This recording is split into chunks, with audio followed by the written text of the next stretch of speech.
Beri nama pedang ini Naga Puspa. Selamatkan dia. Jangan sampai jatuh ke tangan pendekar berwatak jahat.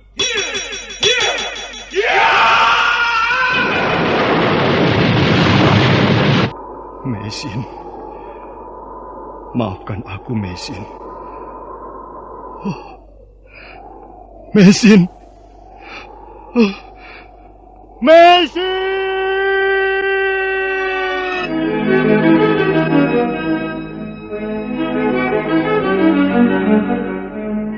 Kali ini mengetengahkan episode pertama dengan judul Pelangi di Atas Kurawa. Dalam seri pertama ini dibantu oleh pemain-pemain Mamok sebagai Kertanegara, Harry sebagai Dyah Wijaya, Narto B sebagai Arda Raja, Iwan sebagai Prana Raja, Wawan sebagai Gangga Dara, Benny sebagai Jarawaha, Petrus sebagai Jaran Bangkal, Suryate sebagai Jaran Lejong, Yayu sebagai pelayan, dan Nusri pembawa cerita. Selamat menikmati.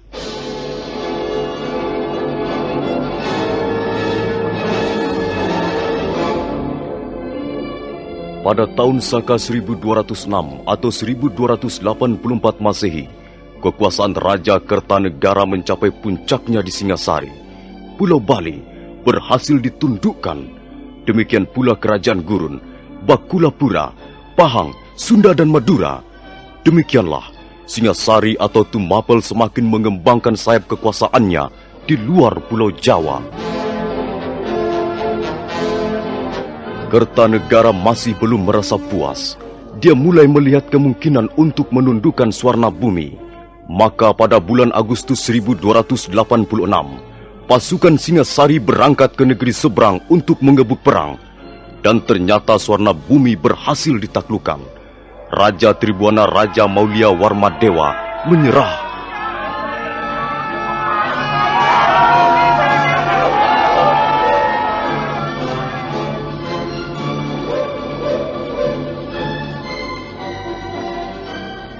Enam tahun kemudian, setelah menaklukkan negeri Melayu, pada tanggal 17 April 1292, Kertanegara mengeluarkan prasasti Camunda.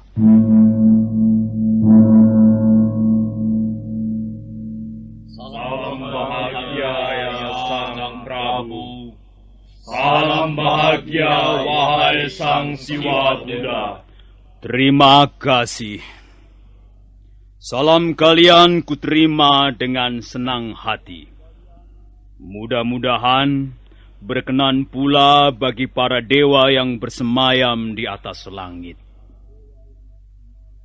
Kalian semua kuundang untuk berkumpul di Pendapa Agung ini agar menjadi saksi hidup dengan adanya prasasti yang baru saja dirampungkan oleh Sudarma Papati.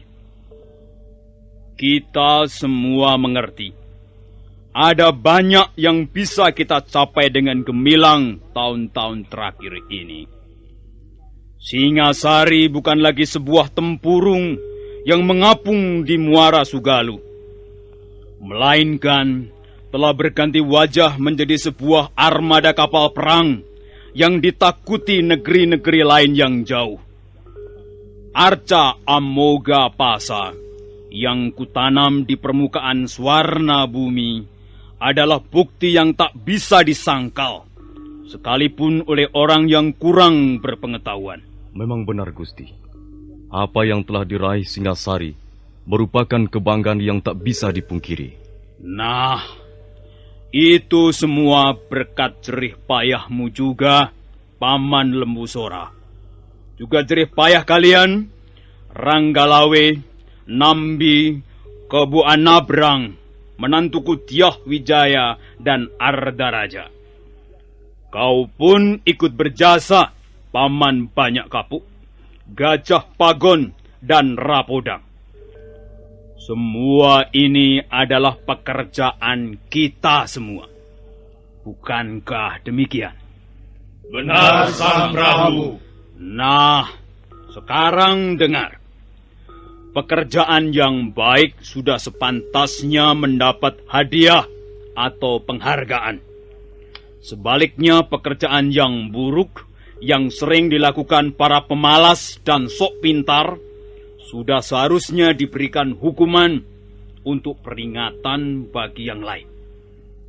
Banyak Wide contohnya. Dia kulorot kedudukannya dari Rekrian Demung menjadi adipati di Sumenep karena menentang kebijaksanaanku. Juga Ramapatiku pecat karena tidak setuju ketika aku merencanakan menyerbu ke Swarna Bumi.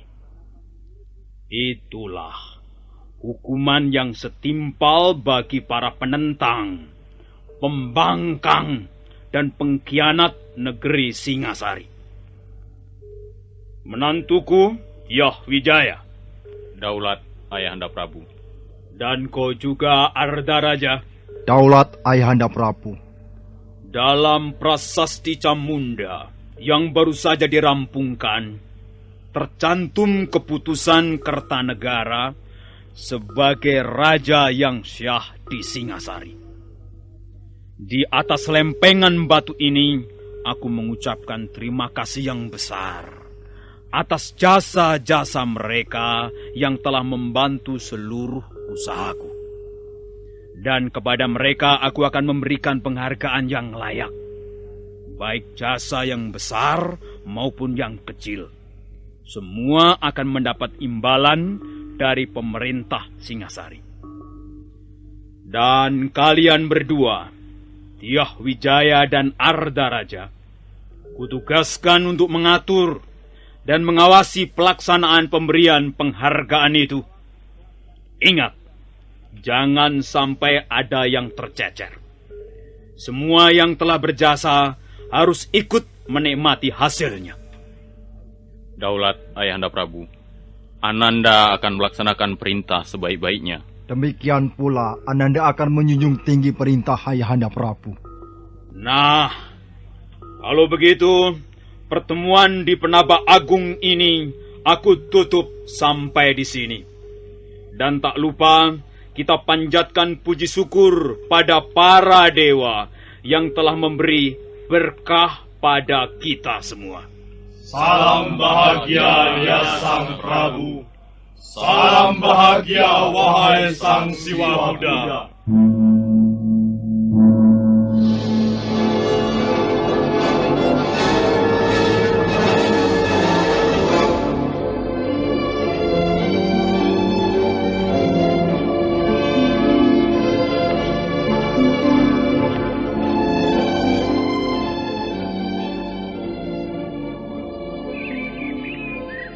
Kakang Jarawaha, kupikir raja kita sekarang ini hebat sekali. Di mana letak kehebatannya menurut pendapatmu, Adi Ganggadara?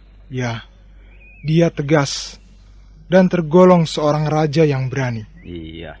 Bayangkan, Swarna Bumi yang megah dapat ditundukkan tanpa kesukaran. Aku bangga bisa mengabdi pada raja seperti Prabu Kertanegara. Aku pun bangga mempunyai raja seperti beliau. Tapi aku mempunyai alasan yang berbeda. Ya, dengan dibuatnya prasasti Camunda, semakin tampak kearifan dan kebijaksanaan beliau. Seorang raja besar bersedia menekuk leher, menundukkan wajah untuk mengucapkan rasa terima kasih pada bawahannya. Itulah yang luar biasa. Kukira belum pernah terjadi sebelum Prabu Kertanegara. Ya, benar Kakang. Semua jasa orang, baik yang kecil maupun yang besar, baik dari kalangan bawah, menengah atau golongan atas, semua diperhatikan dan diberikan penghargaan. Rasanya pekerjaan kita tidaklah sia-sia. 2 kali aku terlibat peperangan bersama pedang kebanggaanku ini.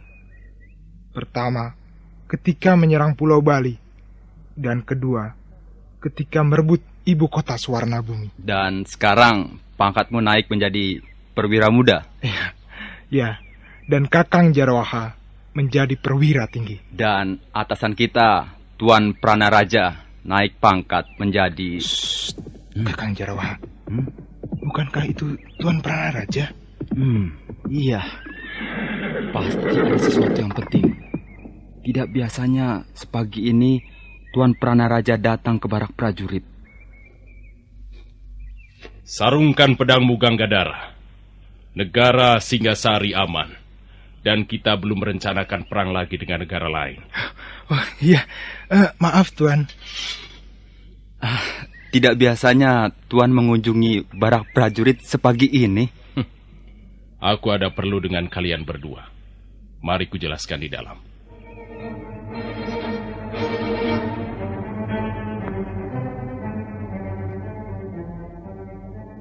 Gurawan? Iya, memang hamba pernah mendengar nama desa itu sebagai tempat tinggal Empu Hanggareksa.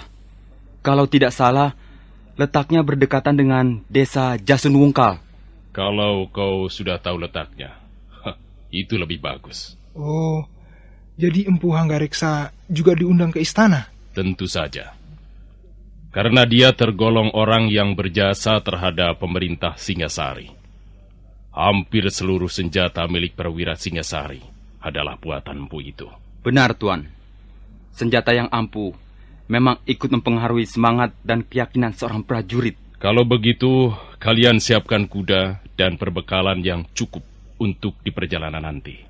Apakah hari ini juga kita akan berangkat, Tuan? Ganggadara, tak baik menunda-nunda tugas yang diberikan oleh seorang raja.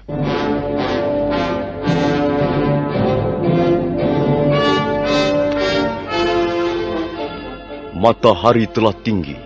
Panasnya menyengat membuat musim kemarau nampak gersang.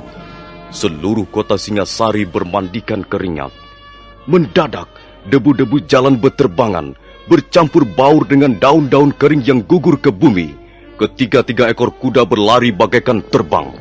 Tiga binatang perkasa itu terus berlari menuju perbatasan kota untuk kemudian meninggalkan Singasari.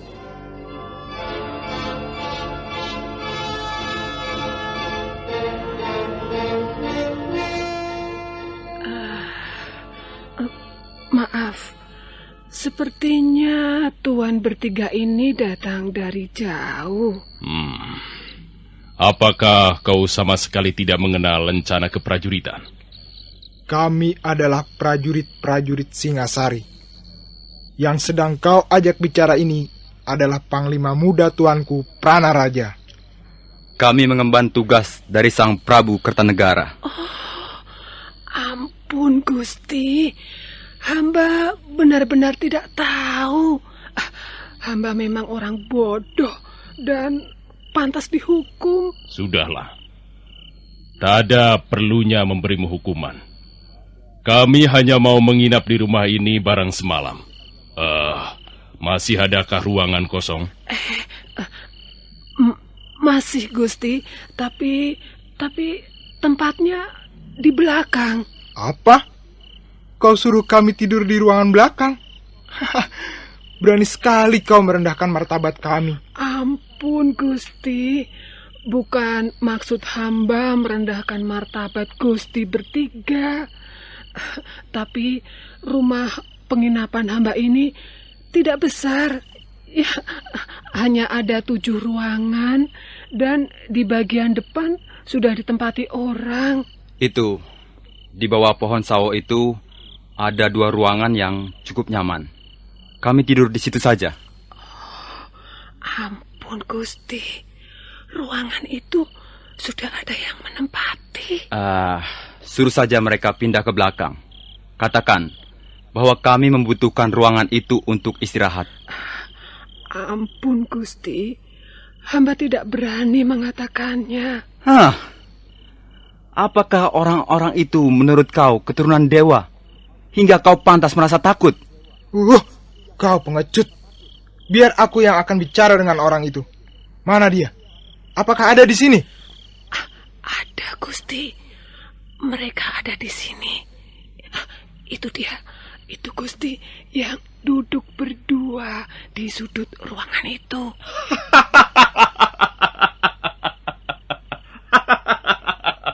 Selamat malam tuan-tuan. Agaknya tuan-tuan membutuhkan ruangan yang nyaman untuk istirahat malam ini. Iya. Iya. Agaknya tuan-tuan baru saja berjalan jauh. Iya, benar. Kalian siapa?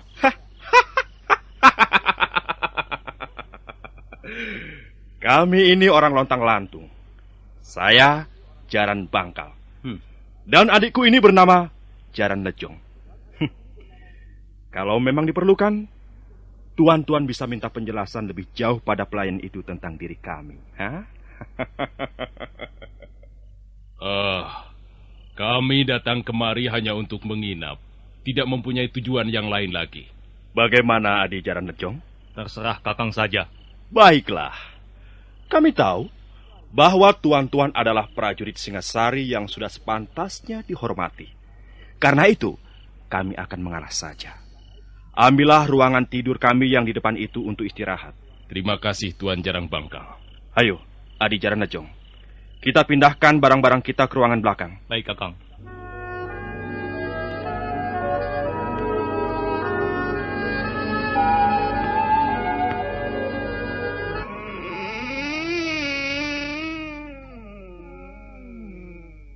Ada apa pelayan? Gusti, kami harapkan berhati-hati. Dua orang itu agaknya punya niat yang kurang baik, Gusti. Kau tahu banyak tentang mereka? Mereka orang-orang jahat, Gusti. Mereka suka merampok orang-orang yang kemalaman di jalan, Gusti. Oh, begitu. Baiklah. Terima kasih atas peringatanmu, pelayan. Sebenarnya hendak pergi kemana Gusti bertiga ini? Kami akan ke desa Kurawan. Oh, Kurawan sudah tidak terlalu jauh dari sini, Gusti. Untung Gusti menginap di Jasun Bungkal. Memang kenapa? Jalan ke Kurawan agak sulit ditempuh pada malam hari, Gusti. Harus berhati-hati karena banyak jurang dan tebing yang berbahaya. Baiklah. Pergilah pelayan. Biarkan kami istirahat malam ini. Baik, Gusti. Maaf, hamba telah mengganggu. Selamat malam, Gusti Pranaraja. Iya.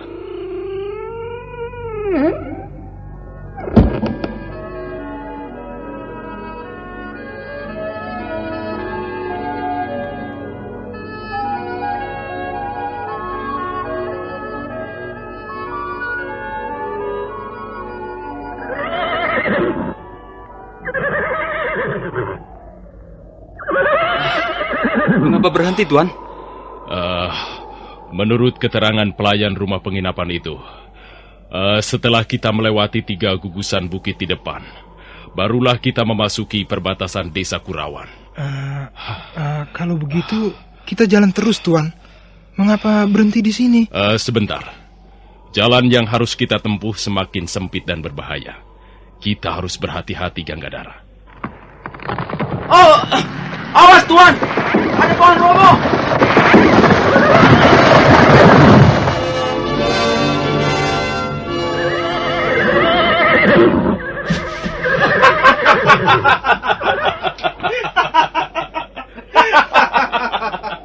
Hei, bukankah kau Jaran Bangkal dan Jaran Lejong? Apa maksud kalian merobohkan pohon ini di tengah jalan? Maksud kami adalah untuk menghalang-halangi perjalanan kalian bertiga. Kurang ajar. Tenang, Ganggadara. Tenang saja. Aku tahu siapa mereka. Bukankah kalian bermaksud merampok kami? Tidak. Kami hanya ingin minta ganti rugi. Ganti rugi apa? Kami tidak pernah merugikan kalian. Semalam kalian tidur nyenyak di ruang penginapan itu. Sedang kami hampir tak bisa tidur. Iya. Kami tidur di kerubutan nyamuk dan kepinding. Apakah itu bukan kerugian namanya? Hah, baik. Sekarang apa yang ingin kalian lakukan? Kalau kalian mau memberi kami 50 ringgit, maka kami akan membiarkan kalian melewati jalan ini. Jarang Bangkal. Apakah kau tidak tahu sedang bicara dengan siapa? Kami adalah prajurit. Kami tidak akan mempan digertak dengan cara seperti itu. Begundal-begundal Kertanegara. Kami bukan hanya menggertak. Kalau kalian tidak bersedia memberikan apa yang kami minta, maka kalian pasti akan menyesal. Jarawaha dan kau Ganggadara, aku muak melihat tampang dua orang itu. Cepat bereskan mereka. Baik, Tuan. Ayo Jaran Bangkal dan Jaran Lejong. Kalau kalian menginginkan 50 ringgit, cabutlah pedang dan hadapilah Jarawaha dan Ganggadara.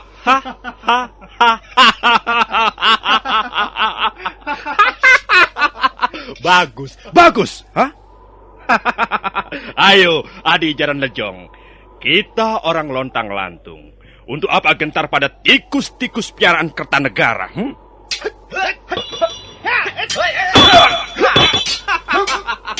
Bagus. Agaknya kali ini kita mendapat lawan yang sepadan, Adi Jaran Lejong. Cepat bereskan mereka, Jarawaha. Apa yang kalian tunggu?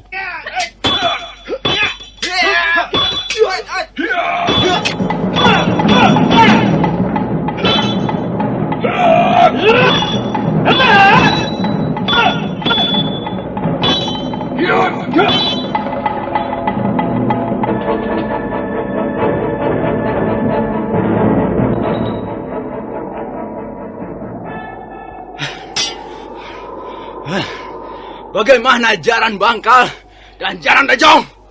Kalian masih menginginkan 50 ringgit? Hah? Tidak. Ayo. Kami menyerah. Silakan. Ayo. Silakan tuan-tuan lewat jalan ini. Ya. Ayo bicara. Iya. Kami tidak akan mengganggu lagi. Tidak semudah itu. Kalian telah berani melawan prajurit Singasari dan bahkan menghina Prabu Kertanegara. Untuk itu, kalian harus dihukum. Ampun Tuan. Kami mengaku bersalah Tuan. Ampun ya, Tuan. Iya. Kami menyesal sekali. Kami sungguh-sungguh menyesal telah berani mengganggu tuan-tuan. Tidak mudah mengampuni kesalahan seperti itu. Mana tangan kalian? Ayo, ulurkan ke depan. Iya. Aku akan memotongnya. Ayo. Tuan.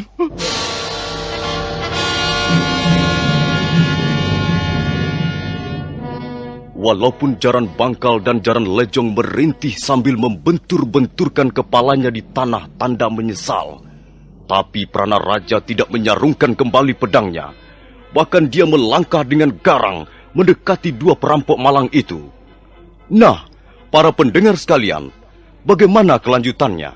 Apakah Jaran Bangkal dan Jaran Lejong akhirnya harus kehilangan tangannya? Silakan menanti seri berikutnya.